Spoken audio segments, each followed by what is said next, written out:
Hi, everybody. This is Aaron Schwartz, one of the secondary math specialists with Montgomery County Public Schools. Today, we're going to look at the first video in the Quarter 3 video training for our Algebra 1 curriculum. This video is called Patterns of Change. It's about using finite differences to explore quadratic relationships. In Unit 4, Topic 1, the students learn to model quadratic relationships with expressions by exploring patterns and connecting to area. Key ideas include that the range values in quadratic functions have a linear rate of change. The second finite difference of values for a quadratic is constant. Patterns in tables of values of quadratic functions reveal key information about the quadratic expression. Some extension possibilities that we'll view after the core content include exploring patterns in finite differences for various power functions. Some of the helpful skills that students have already learned include proportional reasoning with integers, and that's done in Math 6, Math 7, or IM. Linear functions have a constant rate of change. This is explored in IM or Math 8 and Algebra 1. And finally, exponential functions have a constant ratio by which the values of the range are changing. That's explored earlier in the Algebra 1 curriculum. We're going to start looking at exploring what we call finite differences. The finite differences are just the difference in the range value terms. So we're going to start with some linear functions just to get an idea of how this is going to work. We're going to start with a simple one, f of x equals 1x. Before we go any further, all of the tables that we see in this video will have a difference in x values of plus 1. The reason for this is that anything more complicated than a difference of 1 for those x values can make the patterns we want students to observe more difficult to see and require more calculations than we really want students to engage in when they're first exploring the concepts. So as we look at f of x equals 1x, one of the things that we can see is that the range values are changing by 1 each time. That first finite difference is constant, and that first finite difference is constant by the same value as the slope. When we look at a more complicated linear function, g of x equals negative 2x plus 5, we're going to observe that the first finite difference is constant. From 11 to 9, we subtract 2. From 9 to 7, we subtract 2. And so the first finite difference is constant. And again, it's our slope. Earlier in the year, students explored exponential functions. They may have looked at something like this, j of x equals 2 to the x. And at that point, they were exploring what we call the common ratio. They determined that to get to the next term in the function, they were just multiplying by that common ratio, times 2 in this case, or times a half, or times 3 in other functions. To start this unit out, we actually want students to explore the finite differences for exponentials the same way they would with a linear one, by looking at common differences, or looking for common differences. So we're going to take the same function again, but we're going to look for a common difference, or better yet, a constant finite difference, and see if we can ever get there. To get from 1 to 2, we add 1. To get from 2 to 4, we add 2, and so on down the table. Students may immediately notice that their first finite difference is exactly the same as their initial range values. When students notice this, we should ask them to keep going until they get to a constant finite difference. After just a few attempts at this, students are probably going to recognize that they never get there. In fact, every finite difference that they find is just a repetition of the previous finite difference. That's because there is no constant difference for exponential functions. Had we given students a table without an equation, that's one of the ways that they would know they were looking at an exponential function. So now let's start looking at this in terms of quadratics. On screen, we have four quadratics. Now, I'm not going to read the entire equation, but I am going to name them by the lead coefficient. So in our first one, we have 1x squared. Our second quadratic is 2x squared. Our third quadratic is negative 5x squared.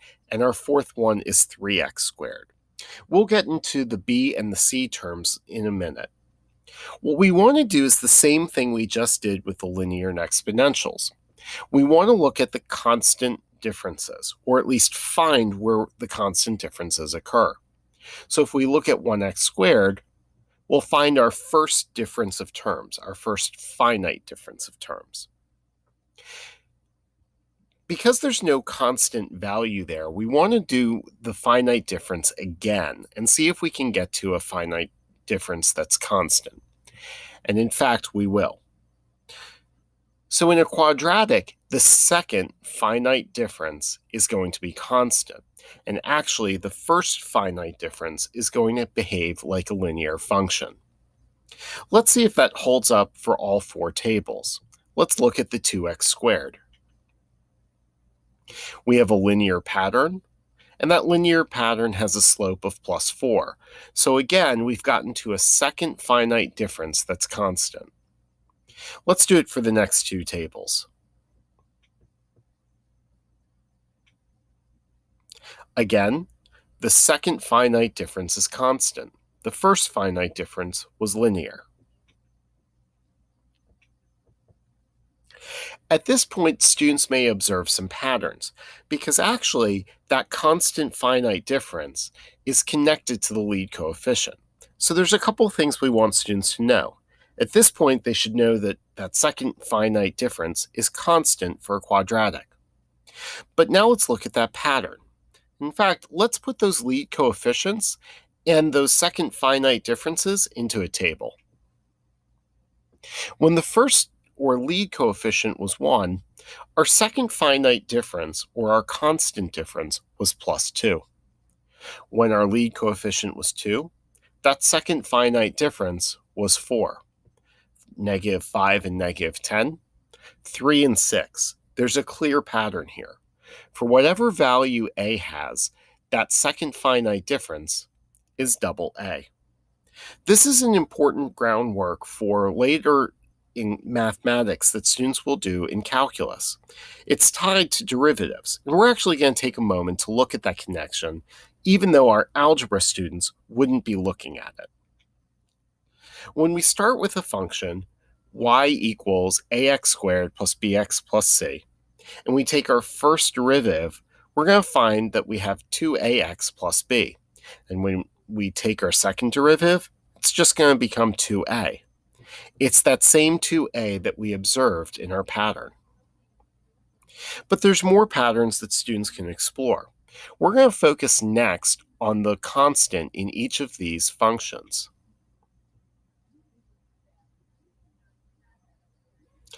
We want students to observe that whatever the constant, or the c value is the value for f of 0. So in the first one, we had 1x squared plus 2. That constant 2 was when x was 0. In the last one, where we had 3x squared minus 6x plus 3, whenever x was 0, the value of the function was 3. So students can now conclude that for f of x equals ax squared plus bx plus c, f of 0 is just whatever the value of c is. Now let's actually use this idea to complete a table. Often we ask students to complete a table either by hand, by calculating things, or with graphing technology. But it's useful for students to see that they can use recursive patterns to complete the table of values very quickly with just a little bit of information. We know that f of 0 should be the constant, so for this table, f of 0 is going to be negative 3. Let's go ahead and calculate f of 1. 1 squared is 1, times 2 is 2, and minus 3 is negative 1. Let's find our first difference between -3 and -1. We've increased by 2. Knowing that our second finite difference is always double our lead coefficient, in this case our lead coefficient being 2, our second finite difference will be +4. From here, I can actually complete the rest of the table without doing any multiplication or any squaring of numbers. To get the next finite difference, I do 2 plus 4, and I get 6. To get the next range value, I do -1 plus 6 and get 5. And I can do so for the rest of the table. The question that remains is, how do I determine that middle coefficient, the bx term? That's our linear term in our quadratic equation. Here we have a mystery equation. We know it's a quadratic, but we don't really know what the equation is. So let's go through some steps to figure it out. One of the things that I notice is that we've got 3 and 5.5, 9 and 13.5. We seem to have a lot of integers that are, a lot of fractional values that can be represented as an integer divided by 2. So I'm going to do that to make certain patterns more evident. I'm going to find my first finite difference. From 6 halves to 11 halves is 5 halves. From 11 halves to 18 halves is 7 halves. Look at that, 5, 7, 9, 11, 13, 15. I have a nice linear pattern here. So I'm certain that this is quadratic, and I can now find my constant second difference. In this case, my constant second difference is +2 halves, or just +1. I can now use this information to figure out certain key parts of the equation. I also know that I have my 0 term, so I have my c value. I have my second finite difference, which is constant, and so half of that will be my lead coefficient. So my lead coefficient is half of 1, or just 1/2, and c is 3. Now I need to figure out what the b term is. I know that I'm going to have f of x equals 1/2 x squared plus bx plus 3. So what I'm going to do is take our original functional values, and I'm going to compare them using 0 for b. So when I do 1/2 x squared plus 3, well, that's our y-intercept, so it's just 3. And then when I calculate those values, 1 squared is 1, half of that is 0.5, plus 3 is 3.5. And I do that for the second one. 2 squared is 4, half of 4 is 2, plus 3 is 5. I notice that the values that I've calculated do not match the values on my table. So I have to figure out what's different. So my expected value minus the values I calculated. 3 minus 3 is 0, 5.5, what I should have, minus 3.5, what I calculated is 2, and 9 minus 5 is 4. But you know what? 0, 2, 4, there's a pattern there. In fact, the difference of what I should have versus what I actually calculated is always double whatever the term for x was. This means that my linear term is 2 times the x value. So my functional equation is f of x equals 1/2 x squared plus 2x plus 3. Now we're going to extend the learning. We're going to look at finite differences for power functions. Here we have x cubed and x to the 4th. And we're going to start the same way we did with the linear, the exponential, and the quadratic. We're going to look to see where we find a constant finite difference.